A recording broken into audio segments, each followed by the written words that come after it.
Mesdames et messieurs, bonjour. Shalom à vous, peuple de Dieu, vous tous qui nous suivez de partout dans le monde entier. Que Dieu vous bénisse.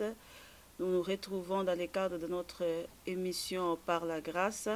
Aujourd'hui, nous sommes dans notre rubrique La famille chrétienne. Comme on vous avait dit la première fois, quand on a commencé au début de l'émission Par la grâce, qu'on aura plusieurs rubriques, entre autres 4 rubriques, entre autres la famille chrétienne, les enseignements. Il y aura aussi une rubrique pour les mamans et pour les couples. Aujourd'hui, nous sommes là dans le cadre de la famille chrétienne. Et notre thème d'aujourd'hui, c'est la famille selon Dieu.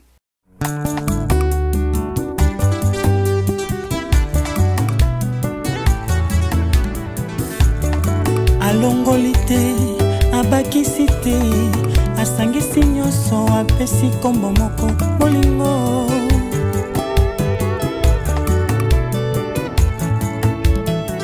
Abolingo alati nzoto, ayena mokili, kote ateya, ateilie bolingo. Bolingo andini kopesanga pembe akamati moindo. Moindo masumu nanga pembe nde bosantu na ye aza bolingo. Eyala alongolite, abakisite, asangisi nyonso apesi kombo moko bolingo.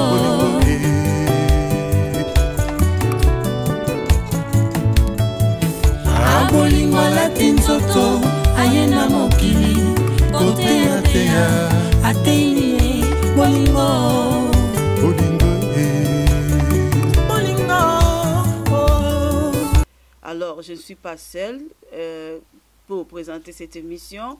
Bien sûr, je suis accompagnée, comme d'habitude, avec mon époux, l'ancien Prosper. Bonjour, ancien. Bonjour, maman. Comment ça va? Ça va bien par la grâce de Dieu. Et gloire à Dieu. Et à mes côtés, encore à ma gauche, nous avons le pasteur Celestino Matondo. Bonjour, pasteur. Bonjour, maman. Que Dieu vous bénisse. En tout cas, vraiment, vous, c'est la première fois que vous êtes avec nous ici dans cette émission Par la grâce. J'aimerais bien que vous puissiez vous présenter au peuple de Dieu, nous dire qui est pasteur Celestino Matondo, pour ceux-là qui ne vous connaissent pas. Donc voilà, moi c'est Celestino Matondo, j'habite ici à Anvers et je suis marié à une dame, une merveilleuse dame, Martha, Balembana Martha, et on a 5 enfants, Béni, Hosanna, Louange, Shalom et El Shaddai. Et je suis responsable dans une église ici à Anvers, église évangélique Christ est vivant. Donc, et l'Éternel nous a aussi fait grâce. Donc, via des rêves, nous avons des chansons. Dieu nous donne des chansons et on a accouché ces chants-là. Et l'album est déjà en marche au marché. Et l'album s'intitule Un rêve, une vie. Amen, amen, amen. Gloire à Dieu. Quand vous comprenez, le pasteur Celestino est aussi chantre. Donc sa maison tout entière, si je comprends bien, chante pour l'Éternel. Nous bénissons le Seigneur pour cela. Mais aujourd'hui, le pasteur va faire office d'enseignant. Nous allons partager sur ce thème que je viens d'invoquer tout à l'heure là. C'est la famille selon Dieu. Alors, nous allons directement entrer dans le vif de notre sujet. La famille. Quand on parle de la famille, selon vous, hein, ancien Prosper, qu'est-ce que vous pensez quand on vous dit famille? Quelle définition que vous pouvez donner pour vous, la famille? C'est quoi? J'aimerais d'abord saluer les frères et sœurs dans les Seigneurs qui nous suivent. Pour la question que vous m'avez posée, pour moi, la famille, ça veut dire quoi?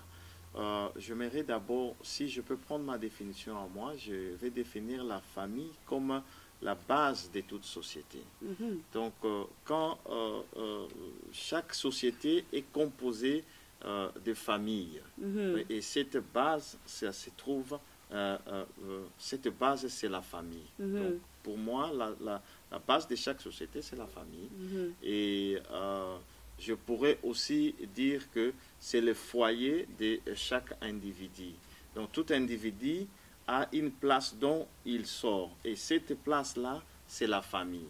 Et c'est là où nous apprenons toutes choses avant de parcourir les choses de ce monde, quoi. Donc nous sortons tous quelque part dans une famille. Et c'est comme ça que je pourrais définir la famille. En tout cas, vraiment, gloire à Dieu. La famille, c'est une base pour la base de notre société. Voilà. Et c'est un foyer d'où sortent chacun de nous, donc tout individu.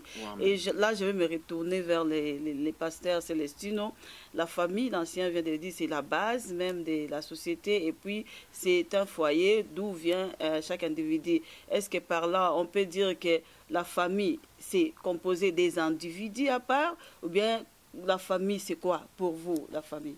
Oui, quand on parle de la composition de la famille, quand je pense à la famille, je pense directement aux familles restreintes, c'est-à-dire je pense à ma femme, je pense à mes enfants, ça c'est ma famille restreinte, et je pense aussi à tous ceux qui habitent ma maison. Et si je pars encore loin, je pense aussi à mes frères et sœurs, à ma maman, donc ça c'est vraiment la famille élargie, à mes oncles. Donc là, je rejoins l'ancien qui dit que nous sommes issus de quelque part. Oui, voilà. Donc nous sommes issus de quelque part. Voilà. Donc la famille, c'est l'individu qui sort de quelque part. Donc c'est constitué de plusieurs personnes, comme vous venez de le dire. Est-ce que, pour parler d'une famille, par rapport à vos définitions, il y a qu'est-ce qui font partie, si je peux dire, dénommés, ça fait partie de la famille. Qui peut faire partie de la famille? Qui peut faire partie de la famille? Ouais, ça, c'est une bonne question. Je crois que la famille est ce qui est, selon la parole de Dieu, est composé d'un papa et d'une maman et des enfants. Mais nous avons aussi, comme le pasteur venait de dire tout à l'heure, nous avons des familles qui sont élargies et qui sont composées des oncles, des tantes et de grands-pères. Donc, c'est-à-dire que c'est une famille qui est élargie. Et si nous pouvons parler de la famille biblique, puisqu'il est question ici de la parole de Dieu, la parole de Dieu a une autre définition de la famille. Donc, c'est-à-dire que si nous lisons l'Ancien Testament, nous comprenons l'Ancien et le Nouveau, nous comprenons cette notion de la maison. Donc, c'est-à-dire que tout ce qui se trouve dans une maison, c'est ça qui forme une famille. En tout cas, vraiment, si je vous suis bien, homme de Dieu, ancien prospère et pasteur Célestino, vous dites que la famille, c'est un papa, une maman, ou un père, une mère avec des enfants, et puis des gens qui y habitent. Et si, par exemple, quelqu'un qui est là, qui prend un homme, qui prend une femme, et ils se disent, on va se mettre ensemble, nous voulons rester ensemble, on reste dans une même maison, on va vivre comme mari et femme, ou bien comme des époux, ou bien comme des conjoints, et puis on va commencer à faire des enfants. Ça aussi, on peut dire que c'est la famille. Pasteur Célestino, c'est la famille? Je crois que cela dépend d'une personne, mais quand on veut vraiment respecter la famille, moi je crois à une chose qu'on doit aussi respecter, quand on veut vraiment fonder une famille, on doit respecter la famille élargie. Voilà. On doit respecter la famille élargie. Nous commençons par la famille élargie. Pourquoi? Parce que, voyez-vous, cet enfant-là qui est là, qui vient chez toi, ou bien vous voulez habiter ensemble avec lui, ou bien avec elle, si vous ne respectez pas son père, sa mère, c'est-à-dire en passant par la dot, vous donnez les dots et vous respectez ces traditions-là. C'est-à-dire vous ne faites que le concubinage. Donc vous ne faites rien d'autre, sinon vous ne vivez que dans l'adultère. Ça c'est vraiment la pensée de l'Éternel.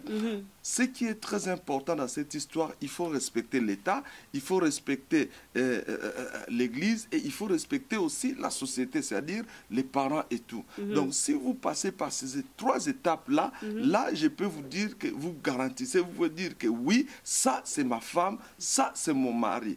Surtout, je parle surtout aux maris, aux hommes qui vont prendre l'enfant d'autrui. Donc, il faut vraiment passer par là si c'est possible. Donc, respectez vraiment ces trois étapes Parce qu'au niveau juridique aussi, c'est très important. En tout cas, vraiment. Comme ça, l'État peut vous reconnaître aussi comme des conjoints, il peut vous reconnaître comme des époux, et vous aurez des avantages et la protection de l'État en tant que des ici époux. En Europe, ici en Europe, on le voit. Si vous voulez vivre vraiment des avantages dans le sens élargi des mots, donc il faut vraiment que vous soyez reconnus au niveau de l'État. Quand il y aura aussi un problème, il y aura aussi la protection. En tant que famille. En tant que famille. Gloire à Dieu. J'ai aimé ce que vous avez dit. Si un homme veut fonder une famille, là on parle d'un fondement. Un fondement, c'est comme l'ancien dit, la base, c'est-à-dire ce qui tient quelque chose et ça tient fort. Maintenant, ce fondement-là, il faut donner la dot. Un homme doit doter sa femme. Et ça, c'est un bon fondement pour un foyer. Mais je ne sais pas, parce qu'on parle de la dot. Est-ce que vous pensez que c'est valable pour chaque société ancienne prospère? Parce que la dot, si nous voyons bien, nous les Africains, nous accentuons ça. Nous voyons l'homme qui va donner quelque chose à la femme, à la famille de la femme, pour l'épouser. Maintenant, qu'est-ce que vous en pensez par rapport à la dot?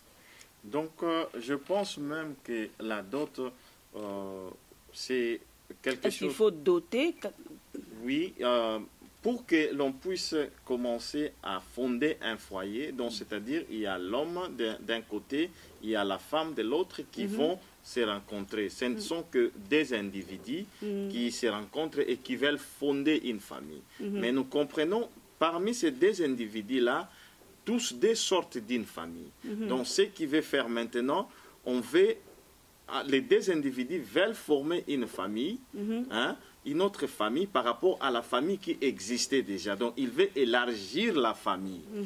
Donc, comme pour fonder leur propre famille restreinte, comme le pasteur avait dit. Voilà, exactement. Pour fonder leur famille restreinte. Mais pour cela, il faut que l'homme puisse aller chez la dame pour aller doter, parce que c'est très très important.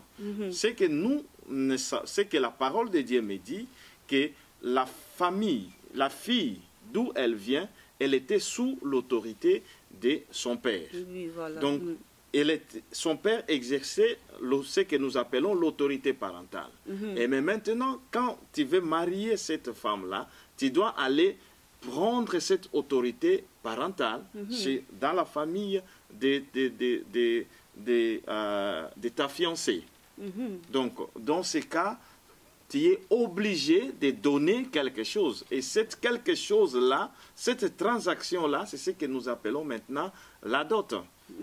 Puisque tu dois prendre maintenant l'autorité qu'avait son papa. Donc, si je comprends bien, la dot pour vous, c'est un symbole qui fait voir que l'autorité du père est transférée au mari. Voilà. En ce moment-là, la fille qui est épousée quitte l'autorité du père, de la maison de son père, entre maintenant dans l'autorité de la maison de son mari. Voilà, c'est ce que nous, c'est ce qui est la dot. Et cela, nous le voyons aussi dans la parole de Dieu. Quand Jacob et Isaac s'est marié avec sa femme, nous voyons qu'ils sont partis pour donner le bien. En tout cas, vraiment, là, nous entrons déjà dans le vif des sujets pour dire la famille selon Dieu. Mais nous, moi, j'étais d'abord au début. Qu'est-ce que vous pensez de la famille? On a parlé de la dot, oui, par rapport à certaines traditions, parce qu'il y a d'autres cultures aussi, on ne donne pas la dot. Par exemple, la culture européenne où nous sommes là. Donc, ils ne parlent même pas de la dot. Ils ne comprennent pas comment est-ce que l'homme va aller. Est-ce que ces gens-là, Dieu ne reconnaisse pas leur mariage? Ils vont à l'État, comme vous avez dit, il y a 3 étapes. La dot, la famille, l'État et puis l'Église. Maintenant, ils vont à l'État, ils se présentent là-bas. Et aux familles, c'est la connaissance seulement quand ils se fiancent. Et ils vont maintenant faire la connaissance. Mais après ça, ils vont seulement à l'État. Et ça, ce n'est pas une famille. Mais je crois qu'ils sont en train de faire... Ça, c'est le problème seulement de la culture. C'est leur culture. Mais nous devons aussi reconnaître une chose, que l'histoire là des dots n'a pas commencé seulement... Ce n'est pas l'histoire des Africains seulement. Même en Orient, ça existe. Oui, même dans d'autres pays. Peut-être en Europe, on ne sait pas. Mais en tout cas, je vais vous dire une chose. Ce qui est vrai, c'est qu'au moins... on va aller se présenter chez la famille de la dame. Voilà, nous voulons prendre... Vous voyez, quand on parle maintenant, en réalité, on fait quoi? On entre dans la famille de la dame. On dirait qu'il y a quelqu'un qui est né dans cette famille-là. Je vais naître dans votre famille. Je vais être nouveau membre. Oui, un nouveau membre. Je vais être comme votre fils. Parce que je prends votre fille. Parce que pour un homme qui se respecte, pour un homme qui aime sa femme, il va considérer le père, la maman de la dame-là comme étant son propre père. Parce que c'est celui-là qui a mis au monde la femme qu'il veut vivre avec. Voilà. Donc si on ne considère pas ses pères-là comme son propre père, on le considérera comment? On comme prend seulement la fille comme ça, on vient, on va habiter ensemble. Là, vous faites l'adultère. Là, on tape à côté, on ne respecte plus les mariages. Amen, amen. Gloire à Dieu. Là, nous sommes dans le cadre de la famille selon Dieu. Et Dieu, nous savons, c'est le créateur de toutes choses. C'est lui qui est le début de toutes choses et il contrôle aussi la fin de toutes choses. Là, nous allons vraiment aller en profondeur parce que nous voyons aussi dans cette société, nous sommes toujours dans la famille selon Dieu. Nous voyons dans cette société, il y a un homme avec un autre homme qui se mettent ensemble. Aujourd'hui, ils commencent même à revendiquer qu'on puisse les marier aussi dans l'État et que l'Église aussi puisse accepter cela. Ou bien une femme avec une femme, la même chose. Et puis, ils cherchent aussi à avoir des enfants par des moyens, je ne sais pas, un peu détournés. Donc, qu'est-ce que vous en pensez? Parce que l'État, même beaucoup d'États commencent à reconnaître cela. Qu'est-ce que vous en pensez, ancien prospère? C'est aussi la famille, ça? Non, mais je crois que la nature doit nous enseigner. Parce que... des choses de même nature ne peut pas produire. Et la nature est faite de sorte qu'il y ait toujours production. Et cette production-là, c'est des choses de nature différentes. C'est ça, c'est que Dieu a dit, pour ne pas vous couper, Dieu a dit au début aussi, quand il a béni la femme et l'homme, il a dit, allez et remplissez, donc produisez. Donc c'est-à-dire que nous, en tant que chrétiens, nous comprenons une chose que... les enfants, c'est-à-dire que le mariage n'a pas seulement essence à être mariage comme ça, sans enfants. Donc dans le mariage, effectivement, les gens sont en train de former une famille et dans cette famille-là doit naître encore d'autres enfants. Et par là, nous comprenons que un homme et un homme ou une femme avec une femme n'est pas la volonté de Dieu. Amen. Et c'est que nous appelons dans la parole de Dieu l'homosexualité. Et l'homosexualité dans la parole de Dieu, pour nous qui sommes chrétiens, est condamnable. C'est pour cela même Sodome et Gomorrhe, Dieu a fait descendre sa colère sur Sodome et Gomorrhe, par rapport aussi à l'homosexualité. Donc par là, nous pouvons entrer maintenant pour demander, maintenant on va comprendre, c'est quoi maintenant la famille selon Dieu. Là, nous avons dit selon nous. C'est vrai que nous avons aussi parlé de la parole de Dieu. On est rentré parce qu'on est toujours dans les cadres là des missions qui parlent beaucoup plus de l'évangile de Christ.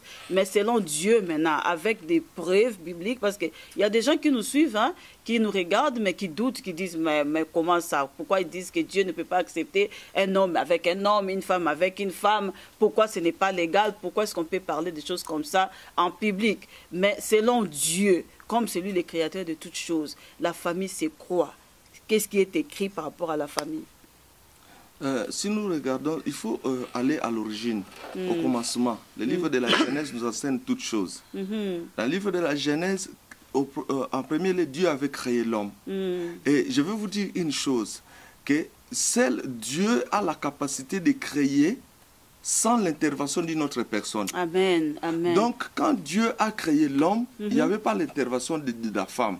Quand Dieu a créé la femme, il n'avait pas besoin de l'intervention de l'homme. Il a seulement, comment dire, il n'a pas créé la femme en passant par une autre femme. Non, non, non, non. Il a pris seulement la côte et voilà, la femme est là. Et quand il a créé Jésus-Christ, disons-le comme ça, il n'a pas besoin de l'homme. C'est lui-même qui a créé Jésus-Christ. Amen. Il a mis la sémence dans la vie d'un Ève. Amen. Par Donc le ça, Saint-Esprit. c'est Dieu. C'est Dieu seul qui peut faire des choses qui nous surpassent. Amen. Donc, mais dans la volonté de Dieu, il a créé l'homme et la femme pour qu'ils se produisent, qu'ils se multiplient, pardon, qu'ils se multiplient. Et cette multiplication-là, c'est quoi? En fait, pour qu'ils puissent mettre au monde des enfants. Et ces enfants-là, c'est une partie d'eux-mêmes. Quand moi je vois mes enfants, je me vois moi-même, et ma femme, quand ma femme voit ses enfants, elle se voit elle-même.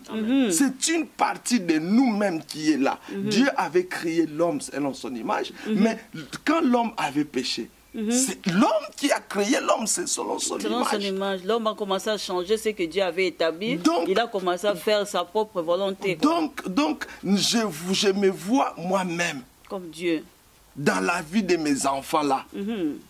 Donc, ça c'est la bénédiction. Or, les enfants, c'est la bénédiction que Dieu nous accorde. C'est ça la famille. Là, je parle directement de la famille. Donc, c'est l'homme et la femme. Et dans cette union sans confusion, je dirais dans la fusion sans confusion, qu'est-ce qui se passe? Il y a les enfants qui sont là. C'est la bénédiction que Dieu nous donne.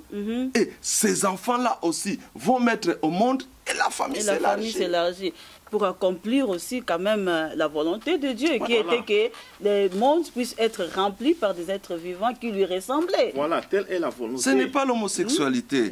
Telle est la volonté et la recommandation de notre Dieu. Puisque si nous lisons dans Genèse chapitre 1, verset 28, la parole de Dieu nous dit « Soyez féconds et multipliez-vous ». Amen. C'est à cela que Dieu nous a prédestiné.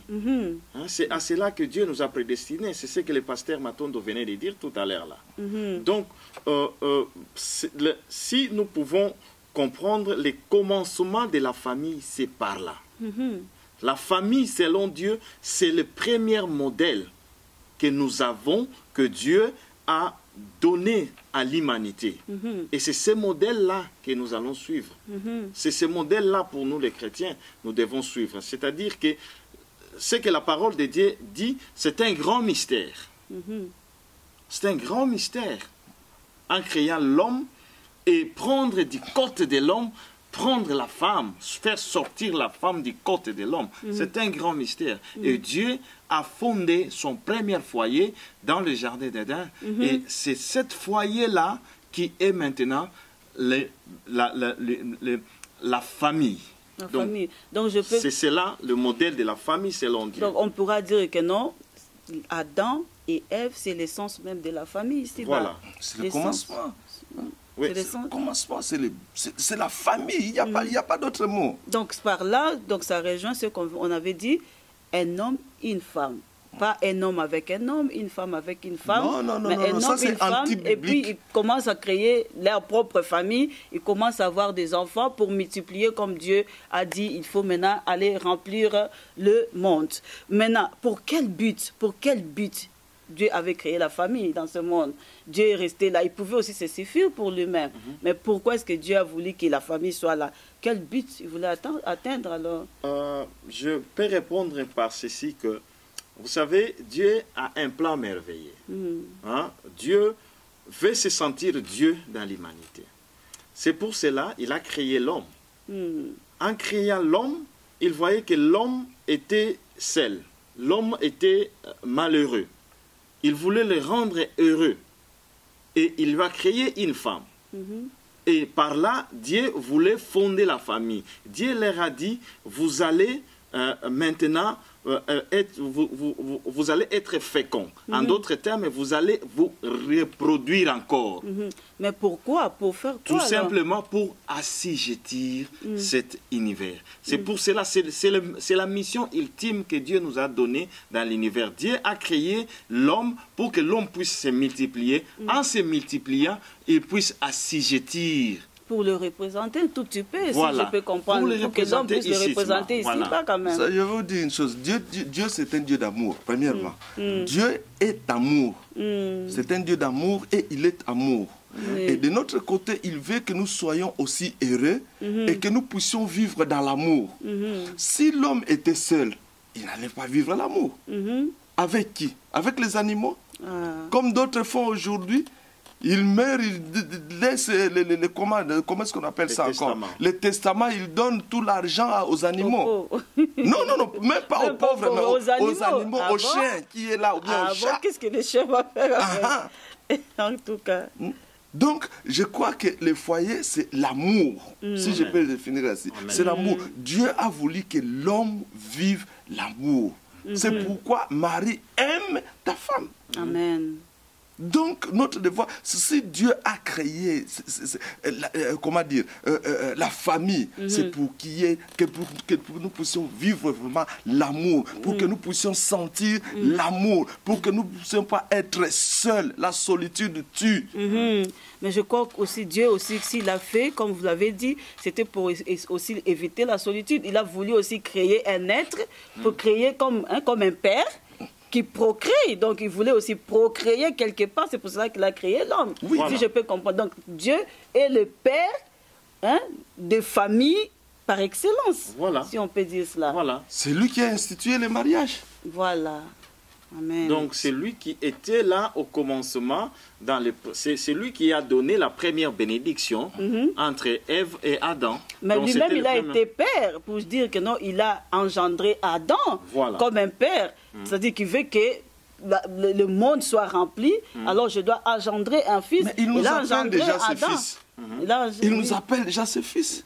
Oui, mais nous sommes venus d'Adam. Oui, nous sommes issus d'Adam, ça c'est certes, ça c'est vrai. Mais au niveau de la filialité, il nous appelle déjà ses fils. Nous sommes ses enfants. Oui. Nous sommes déjà ses enfants. C'est vrai, c'est vrai. C'est ça ce que je disais aussi. C'est-à-dire qu'il engendre Adam, pour que Adam puisse aussi engendrer dans ce but-là de fonder une famille, pour ne pas être seul, pour que l'amour puisse continuer toujours à s'exercer ici-bas. Donc c'est ça pour le but pour lequel... Mais maintenant, quand nous sommes là, maintenant, dans la société, nous avons ces familles qui sont déjà fondées. Maintenant, comment on va dire, comment est-ce que cette famille-là doit fonctionner? Vous êtes aussi père de famille, si je comprends bien. Oui, c'est vrai. Et vous aussi, pasteur. Maintenant, cette famille-là que vous avez, comment est-ce qu'elle doit fonctionner selon Dieu? On ne parle pas de la famille selon la société, mais selon Dieu, comment est-ce qu'elle va fonctionner? On a vu que la famille était constituée d'un père, d'une mère et des enfants. Bon, c'est vrai qu'il y a d'autres familles qui sont composées que des pères et des mères, parce que les gens là ne peuvent pas concevoir. On ne va pas dire que ce ne sont pas des familles s'ils sont légalement aussi mariés. Donc on ne dira pas que ce ne sont pas des familles, mais des familles comme ça.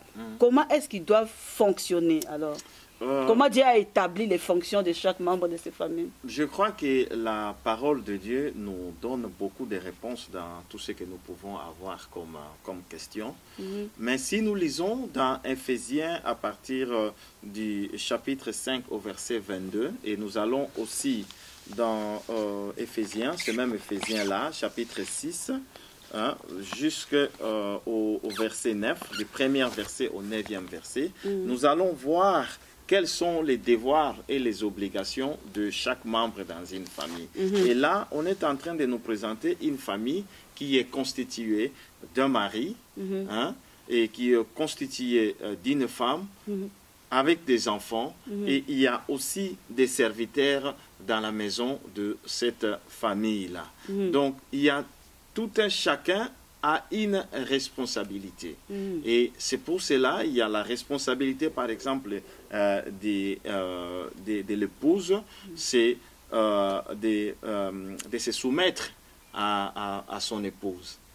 Et à son époux, excusez-moi. Il y a cette responsabilité-là. C'est demandé à la femme de se soumettre à son mari. Et au mari d'aimer sa femme.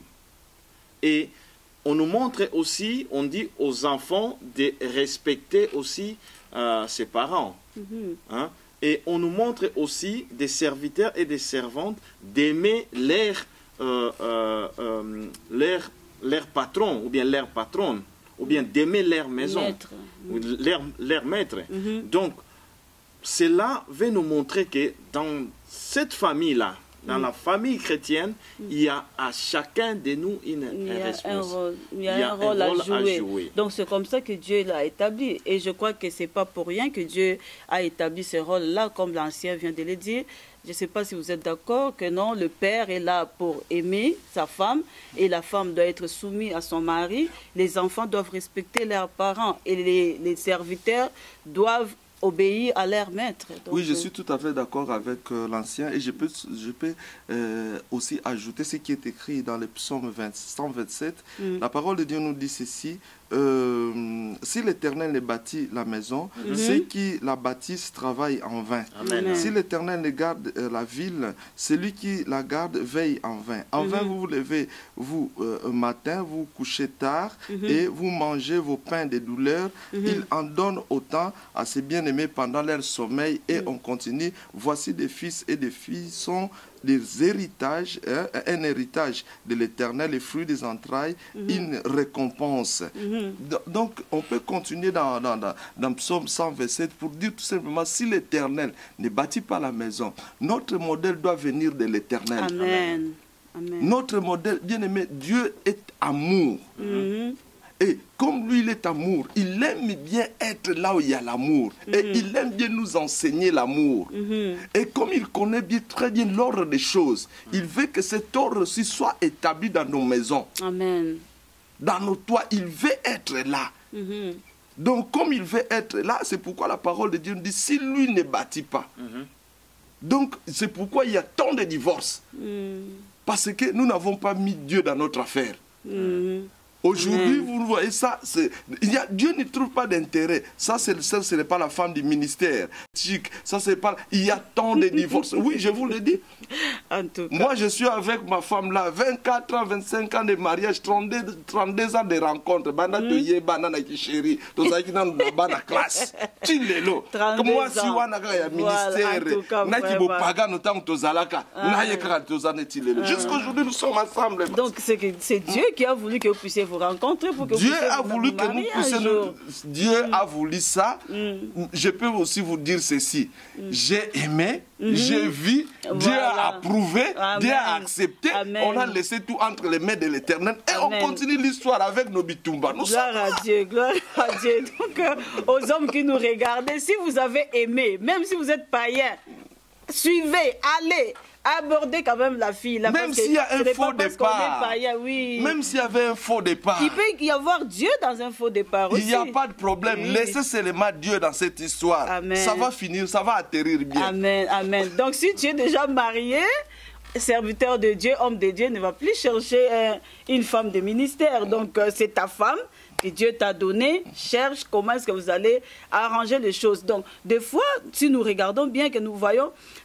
S'il y a des problèmes, comme vous le dites là, s'il y a des problèmes dans nos foyers, c'est parce que nous inversons maintenant les rôles. Voilà. C'est parce que nous cherchons à changer la volonté de Dieu quelque part. Quand on change la volonté de Dieu, vous allez donc l'homme ne veut pas aimer sa femme et la femme ne veut pas être soumise et les enfants ne veulent pas respecter leurs parents, quelque chose comme ça. Nous avons beaucoup de familles qui viennent pour se plaindre des hommes, des femmes. Les hommes disent que non, mais voilà, ma femme ne m'est pas soumise. Pourquoi? Toi, tu dois d'abord te soumettre. Et à la femme de répondre, non, mais toi, tu dois d'abord m'aimer. Mais qui va commencer alors?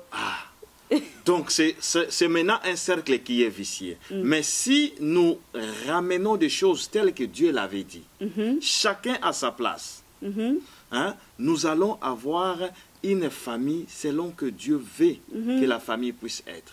Et vous allez voir, quand le mari aime sa femme, et quand sa femme est soumise à son mari, vous allez voir automatiquement les enfants vont se ranger dans l'ordre. Des fois, quand on a d'autres familles où on voit les enfants ne sont même pas ils ne respectent pas leurs parents, ils ne respectent personne. N'importe comment. Mais il faut vous poser la question, mais comment est-ce que vous êtes d'abord dans votre couple? Donc, pour moi, vraiment, Dieu a mis chacun avec son rôle et que chacun de nous doit respecter son rôle. Et maintenant, nous allons voir, Dieu va travailler dans cette famille. Donc, si je comprends bien, c'est qu'il ne faut pas attendre que l'autre fasse les premiers pas. Donc, quand tu es marié, aime déjà ta femme, fais déjà ce que toi tu dois faire, et la femme doit aussi se soumettre. Moi, je déjà. crois une chose. Si tu dis aimer, si tu te dis, moi je me soumets, quand tu pars là, tu te promènes à gauche, à droite, tu vas au travail et tout, pose-toi la question de savoir qu'est-ce que je vais faire pour que ça puisse plaire à mon mari, qu'est-ce que je dois faire pour que ça puisse plaire à ma femme. Point final. Amen. Parce que Dieu pense comme ça pour nous. Amen. Voilà. C'est ça, le vrai amour. Le vrai amour, c'est ça. Ne pas chercher son propre intérêt, mais regarder d'abord l'autre. Moi, ma femme pense à moi, là, au Saint-Denis, pour la papa, c'est là, ACP, là. C'est ça. Moi aussi, je pense à elle. Qu'est-ce que je dois faire? Que chacun fasse ce qu'il doit faire pour que les choses marchent quand même. Pour que les choses marchent. Dieu est déjà avec nous. Si nous laissons Dieu agir, Dieu est déjà là. D'autres choses, ne cherchons même pas Satan. Oh, Satan a telle mission. La femme sage bâtit sa maison. Voilà. Amen. Amen. Et l'homme sage alors? Il n'y a pas d'homme sage? On n'a pas besoin d'homme sage. La femme sage bâtit, c'est vrai. Mais il doit y avoir aussi un homme sage pour que il doit y avoir des hommes intelligents, des hommes qui réfléchissent. Voilà. On ne doit pas être des nabals. Au milieu, tu ne reconnais plus rien et puis tu détruis ta famille. Amen. Non, là on est vraiment des insensés. On ne doit pas être comme ça. Mais un homme intelligent doit être là pour souder, pour faire en sorte que sa famille avance, sa famille aille de l'avant. Il doit se battre pour sa famille. Il ne doit pas laisser n'importe qui, quelqu'un qui vient de je ne sais de quelle forêt, il vient, il commence à détruire sa famille, famille en haut, ou tous ceux qui voient, puis je ne sais pas, moi je fais ceci, moi je fais cela, il détruit tout. Non, ça, allez, un homme ne peut pas être comme ça, soit tu es un irresponsable. Tu dois te battre. Jésus-Christ s'est battu pour sa femme qui est l'Église. Amen. Jusqu'à la fin. Téléma, lève-toi pour ta femme, lève-toi pour tes enfants. Pour combattre, pour chercher à maintenir quand même l'équilibre dans ton foyer. Par là, nous voyons qu'il y a beaucoup de responsabilités quand même sur l'homme, pour que ce foyer-là puisse marcher en tant que chef. Oui, comme on a dit au début, Dieu l'a établi comme chef de la femme. Quand Dieu a créé l'homme, si on ne l'a pas mentionné, c'est quand même écrit que Dieu a établi l'homme comme il sera le chef de la femme. Donc il y a quand même beaucoup de responsabilités par rapport à l'homme. Je crois que... Si nous voyons des familles qui ne marchent pas, on doit demander à l'homme, mais qu'est-ce que tu as foutu pour que ta famille ne marche pas? D'abord. Voilà. Donc moi, qu'est-ce que je pourrais dire? Je sais que la parole de Dieu dit, on demandera beaucoup à celui qu'on avait donné beaucoup. Quand Dieu a créé l'homme, il lui a donné la première des responsabilités. Ce n'est pas seulement pour gérer ce que tu as, donc c'est-à-dire qu'on te donne aussi beaucoup de privilèges. Et ces privilèges-là, en tant que parent, en tant que père d'une famille, tu dois aussi se jouir. Donc c'est-à-dire que tu as des gens à demander les services, ils vont te les faire. Tu peux prendre une décision comme bon te semble. C'est bon, il n'y a personne qui te contredit parce qu'il y a d'autres familles aussi comme ça. Quand les papas parlent, c'est fini, c'est ce qui va se faire. Est-ce que c'est bien parce que Dieu lui a donné cette femme comme une aide? Est-ce que c'est aussi bien que les papas puissent avoir le droit de veto pour tout le temps casser? Ça, ce sont des privilèges que l'homme a. Et comme ça, Dieu lui demandera aussi beaucoup. Donc c'est pour cela qu'on a donné cette responsabilité-là à l'homme et l'homme doit assumer cette responsabilité en ayant beaucoup à donner maintenant à Dieu. Si une famille ne marche pas, on ne va pas aller demander à la femme, on va demander à l'homme parce que c'est lui qui est le responsable de cette famille. Mais pourquoi tant d'échecs dans la famille? Pourquoi tant de problèmes dans la famille? Dieu. Mais la femme, quelque part, joue aussi un rôle, comme un rôle de catalyseur dans la maison, un rôle de douceur, un rôle de maintenir quand même aussi l'harmonie dans la maison. D'où on a parlé de la femme sage qui bâtit sa maison. Je vous dis une chose, dans beaucoup de maisons, quand la femme n'est pas là, ma soeur, c'est la catastrophe. Expliquez-nous quand même, homme de Dieu, comment, oui. Dieu a donné quand même beaucoup de privilèges aux femmes. Vous savez, des femmes sont merveilleuses. Des femmes sont fortes. Des femmes sont puissantes. Des femmes peuvent diriger dans le silence, hein, sans que personne sache qu'elle est en train de diriger. Mais je vous dis que quand la femme n'est pas là, c'est la catastrophe. Vous allez voir des assiettes non lavées. C'est vrai, il y a des hommes qui font ça, mais je parle vraiment en général. Les femmes savent maintenir la maison. Les femmes sont extraordinaires. C'est pour dire tout simplement, à la fin, je peux dire tout simplement ceci, que l'homme ne peut pas être à la maison comme un dictateur. Parce qu'il y a d'autres hommes, quand ils entrent dans la maison, même les assiettes commencent à tomber. Il y avait même, je sais, il y a longtemps, hein, surtout chez nous en Afrique, hein, on surnommait nos papas, hein, les lions est rentré. Les lions. Donc, oh gourou, oh vieux. Là, il y a un problème. Si on considère la femme comme une chose, ou bien quelqu'un seulement de la cuisine, là, il y a un problème. Il y a vraiment un problème. Je crois qu'il y a la complémentarité qui est là. La femme aussi dans la maison a son mot à dire. Elle peut donner des conseils et ça peut aussi sauver la maison.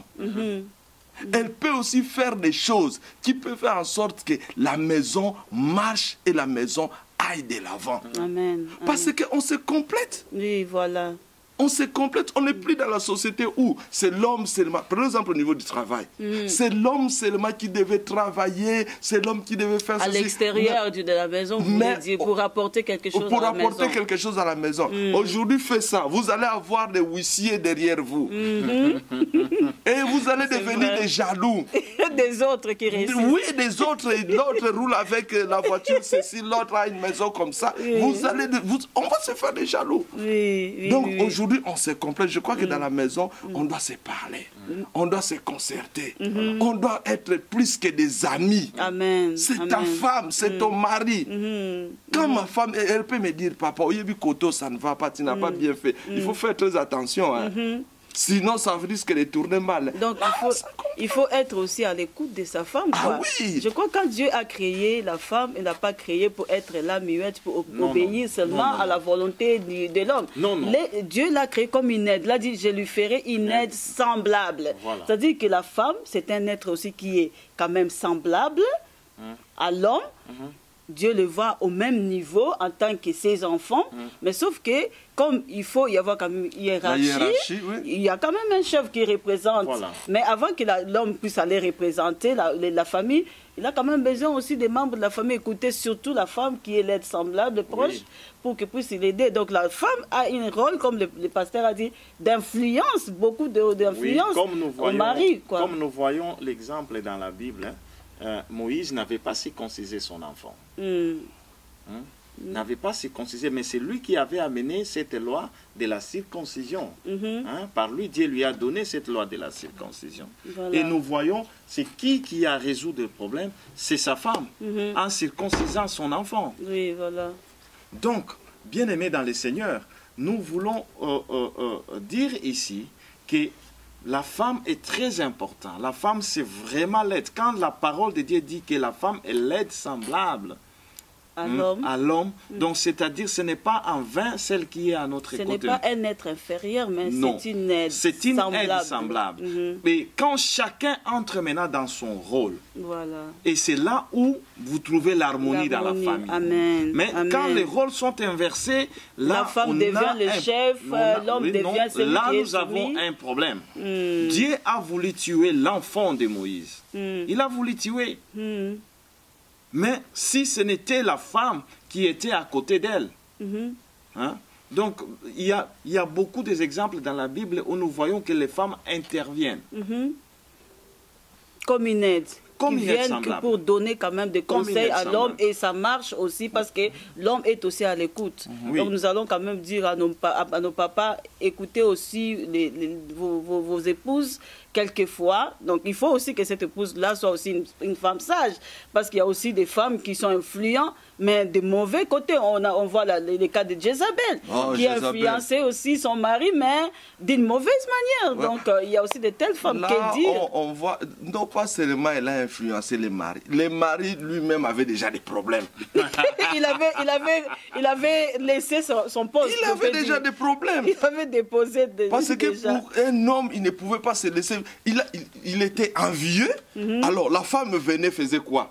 Je t'aide dans tes envies là. Je vais t'aider. Donc il y avait déjà un grain dans l'homme.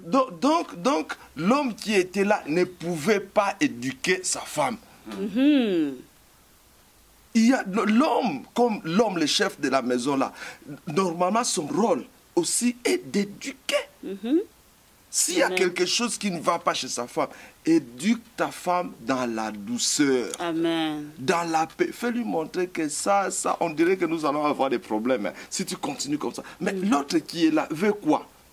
En fait, elle veut tout simplement vivre dans la paix. Elle veut vivre dans la joie. Elle veut vivre dans l'harmonie. Qui n'aime pas la paix? Qui n'aime pas la joie? Au moins que tu es soit fou ou bien tu sois fort.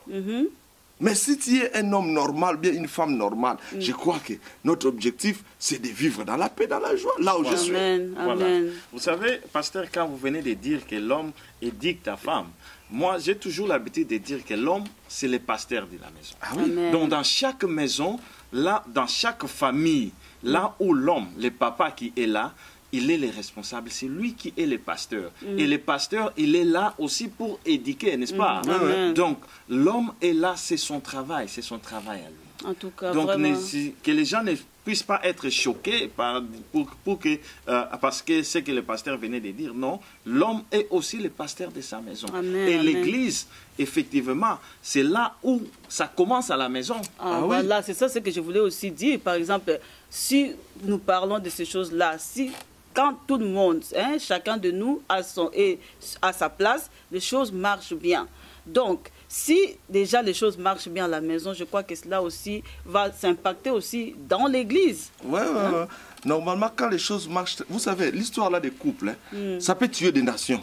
Vous connaissez encore l'histoire de la femme qu'on avait découpée en 12 morceaux dans le livre des Juges. C'était l'histoire des couples. Un homme, un lévite, en plus un lévite, un serviteur de Dieu. Les serviteurs de Dieu. Qui prend une concubine. Et puis à la fin de compte, la concubine devient infidèle. Et cette concubine, je coupe là, sera violée, morte, et le mari fera quoi? Elle va découper la femme en 12 morceaux. Et à la fin du compte, il y aura des milliers de gens qui vont mourir à cause de l'amour de deux personnes. Si ça ne va pas dans la maison là, ça peut casser la société, ça casse des églises, ça peut détruire des églises. Il y a des églises qui sont détruites à cause de problèmes de deux personnes seulement. Dans la famille. Donc si nous pouvons vraiment... Même dans les familles là, il y a des gens qui sont morts. À cause de deux personnes. De deux personnes qui se sont pas entendues ou bien qui n'ont pas fait bien leur rôle. Ah oui. Donc si nous pouvons vraiment entrer en profondeur, on dira que si tout va... Non, je vais d'abord poser la question. Est-ce que vous pensez que tout va bien dans l'église et tout va bien dans la société? Vous, personnellement, vous croyez que ça va? Ça va pas. Ça ne va pas. Ça va pas. Et vous, vous croyez que vous dites ça va, l'église va bien, la société. L'église est malade aujourd'hui. Non, mais c'est puisque nous avons beaucoup de problèmes dans nos familles. Et comme la famille, nous avons dit, c'est la source même de la société. Et c'est la source même de l'église. Et comme il y a des problèmes là-bas, les problèmes vont quitter les familles pour venir à l'église.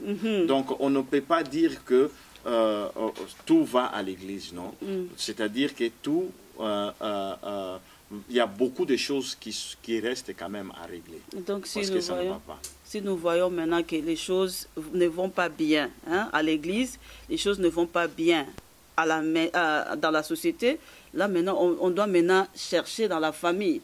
Qu'est-ce qui ne va pas? Parce que la famille, c'est le noyau, c'est ce qu'on a dit tout à l'heure. Là, c'est le noyau de toutes choses, de la société. C'est pourquoi les églises... Qu'est-ce qui ne va pas dans la famille? C'est ça.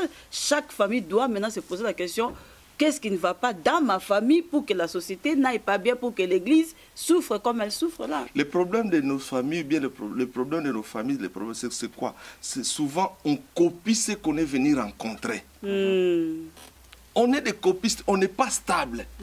Or, on devait copier le modèle de Dieu. Si on avait copié le modèle de Dieu, tout allait mieux, de mieux à mieux. Beaucoup de choses n'allaient pas se passer, des divorces, des viols, je ne sais pas, des meurtres. Aujourd'hui, des gens, des hommes, moi je suis étonné. Hein? Même nos compatriotes, les Noirs, commencent à tuer leurs femmes. Ici, en pleine Europe, parce que je suis ici en Namboka Bapaya, c'est que nous, je constate, même nous, nos compatriotes, commencent à tuer leurs femmes. Ou bien la femme qui tue ses enfants. Mais qu'est-ce qui fait ça? Est-ce que c'est toujours, c'est seulement parce qu'ils copient le blanc, ou bien c'est parce que la société aussi a évolué d'une manière ou d'une autre qui fait que les gens ne sont plus dans la chose de Dieu, ils ne pensent plus comme au commencement? On peut accuser tout ce qu'on peut accuser, mais moi je vais vous dire en deux mots. Comme on dit en portugais, volta na Biblia. Tozonga na makomi, tozonga epa na Nzambe. Si nous mettons Dieu au centre de toutes choses, bien aimé, en tout cas, il y aura beaucoup de choses qui vont changer. Amen. Mais si nous n'aimons pas Dieu, nous sommes comme au temps de Salomon. On priait seulement. Non, on ne peut pas que je dise ce que je dis au temps de Salomon. Au temps de Samson, un juge aussi, lui. Il priait seulement Dieu quand il avait des problèmes. C'est aujourd'hui comme ça. Quand il y a seulement quelques problèmes, là, je pars à l'église, les pasteurs deviennent extraordinaires. Quand tout va bien, bah, pasteurs, voilà, ce sont des escrocs, ce sont des menteurs. On nous qualifie de toutes sortes de noms. Bien, mais comment voulez-vous que dans nos familles-là, nous, qu'est-ce que nous mettons au monde aujourd'hui? Quel est l'exemple que nous donnons nous-mêmes dans nos maisons? Nous injurions des pasteurs, nous injurions Dieu, nous injurions les choses de l'éternel, nous injurions les sacrés. Comment voulez-vous que ça aille mieux? Même des gens qui viennent même à l'église diminuent, voire même des serviteurs de Dieu, des choses de Dieu qui sont là. Comment voulez-vous que ça aille mieux? Est-ce que nous aimons vraiment Dieu? Ça, c'est notre point d'interrogation. Donc, si mais notre modèle, je le lis dans le psaume 127. Si Dieu ne bâtit pas la maison, mais posez-nous la question, Motami Satuna Katiwana, Azanane. Soit vous vous promenez avec le diable et le monde, soit vous vous promenez avec Dieu. Et si vous vous promenez avec Dieu, tout va aller bien. Et si vous ne vous promenez pas avec Dieu, donc il ne faut pas se poser des questions. Comme vous l'avez dit au début, j'ai entendu, je ne sais pas, ancien professeur, vous avez dit, l'homme, hein, c'était, il n'y a pas longtemps, vous avez dit, l'homme doit être le pasteur de sa maison. Par là, on peut dire que l'église même, c'est la maison, c'est ta maison déjà. Donc l'église doit commencer à la maison. Voilà, c'est pour cela que nous avons effectivement beaucoup de problèmes, non seulement à l'église, mais dans la société. Quand la famille ne fonctionne pas comme Dieu l'avait prévu, nous aurons le cas des prophètes Élie. Hein? Je ne sais pas si vous connaissez avec ces enfants-là. Parce qu'il n'était pas assez sévère avec les enfants, et les enfants faisaient... Sacrificateur, oui, ils faisaient n'importe quoi, et Dieu l'a rejeté. Et c'est comme aussi les enfants d'Aaron, ils ont amené les faits étrangers dans Lévitique, je crois, chapitre 10, à partir du verset 1 jusqu'au verset 3. Donc nous voyons que Dieu, quand la famille ne fonctionne pas comme Dieu l'a voulu, et nous avons les problèmes, un, au niveau de la société, et deux, au niveau de l'Église. Donc nous avons beaucoup de problèmes. Donc si on veut résoudre beaucoup de problèmes dans ce monde, donc nous devons vraiment commencer par faire nos familles, qu'ils soient des familles comme Dieu, la famille selon Dieu. Amen. Si on a des familles selon Dieu, on a moins de problèmes dans notre société, et nous avons moins de problèmes dans l'Église. Amen, amen, amen. Donc là, vraiment, nous arrivons vers la fin de notre mission. C'est que moi, je vous poserai vraiment seulement, je vous demanderai de dire quand même chacun un mot par rapport à ce qu'on vient de dire. Il y a quelqu'un qui nous suit. Comment est-ce que vous pouvez résumer ce que vous venez de dire et vous adresser à quelqu'un qui nous suit en ce moment par rapport à la famille selon Dieu? Quel est votre mot? Moi, je peux seulement dire ceci. Si l'Éternel ne bâtit la maison, si Jésus ne bâtit ta maison, bien-aimé, tu vas continuer à te battre jour et nuit, tu vas continuer à pleurer jour et nuit, tu vas avoir des problèmes jour et nuit. Mais si tu laisses Jésus, si tu mets Jésus dans cette affaire-là, qu'il soit au centre de ta famille, bien-aimé, je sais une chose, Dieu ne t'abandonnera pas. Jésus-Christ ne t'abandonnera pas. Il n'abandonnera jamais ta famille. Même si le diable se lève comme un lion rugissant, cherchant à détruire ta famille, Dieu sera derrière pour défendre ta famille, pour défendre ta femme, pour défendre tes enfants, pour te défendre toi-même, pour que vous puissiez aller de l'avant et que la bénédiction qu'il a promis, que les enfants sont comme des flèches entre tes mains, tu les verras s'accomplir dans ta vie. Et tu te réjouiras de ta vieillesse au nom de Jésus-Christ. Amen. Gloire à Dieu. Vraiment, ancien prospère, votre mot de la fin. Moi, je pourrais seulement dire que pour que vous ayez une famille selon Dieu, il faut avoir l'esprit de Josué. Josué, il a dit, moi et ma famille, nous servirons l'Éternel. Il faut que chaque famille puisse chercher vraiment l'Éternel. Ce Dieu-là, c'est Dieu qui a fait que vous puissiez vous rencontrer, c'est-à-dire l'homme-femme. C'est Dieu-là qui a fait que vous puissiez avoir des enfants. C'est Dieu-là qui a permis que vous puissiez avoir des parents et au travers, vous avez de la belle et de beaux frères. Donc, cherchez à ce que votre maison puisse servir l'Éternel. Puisque quand la maison est en train de servir l'Éternel, il y a de plus grandes bénédictions que vous ne pouvez pas imaginer. Il y a beaucoup de choses, si nous voyons arriver dans notre vie, tout simplement parce que nous laissons Dieu de côté. Mais ayez cet esprit-là, ayez l'esprit de moi et ma maison, nous servirons l'Éternel. Et vous serez bénis. Gloire à Dieu. En tout cas, peuple de Dieu, soyez bénis, que Dieu vous bénisse abondamment. Nous pouvions continuer, mais le temps nous fait défaut. Moi, tout ce que je pourrais dire, c'est que la famille, c'est l'homme et la femme qui se mettent ensemble. Pas d'eux-mêmes, mais avec l'accord de la famille. C'est-à-dire que l'homme se présente dans la famille de sa femme pour demander sa main à son père. Il donne une dot pour que son autorité, l'autorité du père, soit transférée à lui en tant qu'homme. En ce moment-là, il sera autorité dans sa maison et la femme va comprendre que celui-là, c'est mon autorité. La femme sera d'office soumise à cet homme-là. Et quelque chose que les serviteurs de Dieu ont dit, que chacun soit à sa place, que l'homme soit à sa place. Les responsables, les chefs de la famille qui prennent ses responsabilités au sérieux et la femme soit à sa place comme l'aide semblable, en même temps comme celle-là qui est soumise aussi à son mari pour le permettre d'exercer aussi cette autorité que Dieu lui a donnée. Et les enfants, respectez vos parents.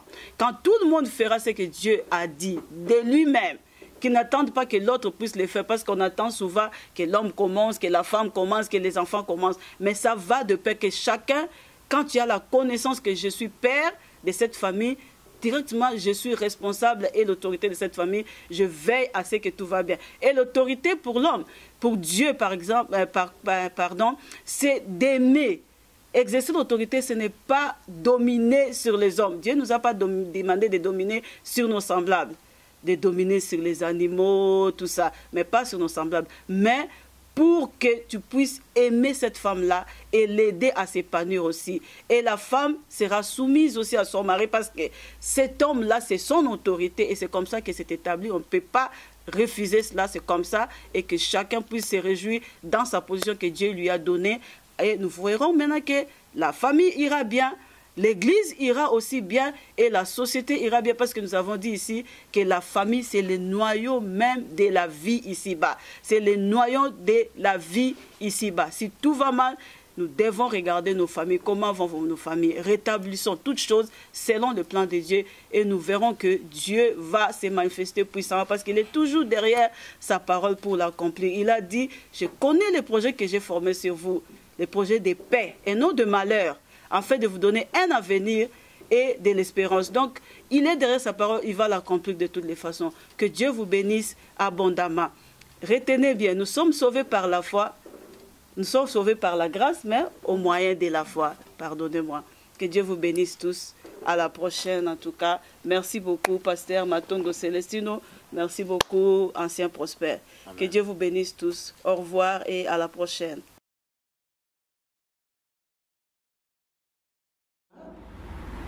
Je suis mariée, mère de 3 enfants. Je suis artiste, musicienne, je suis chrétienne et je suis une servante de Dieu dans le corps du Christ.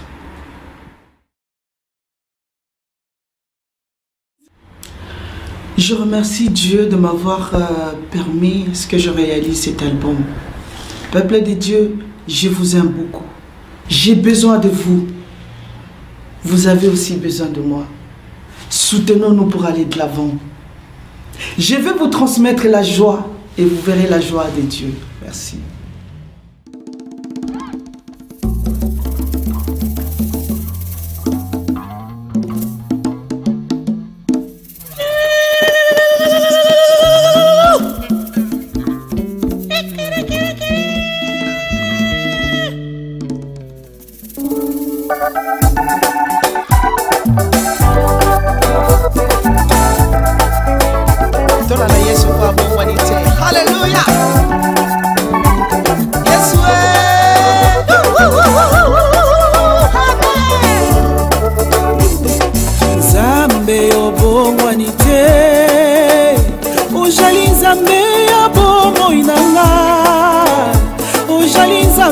Oyanga ya libela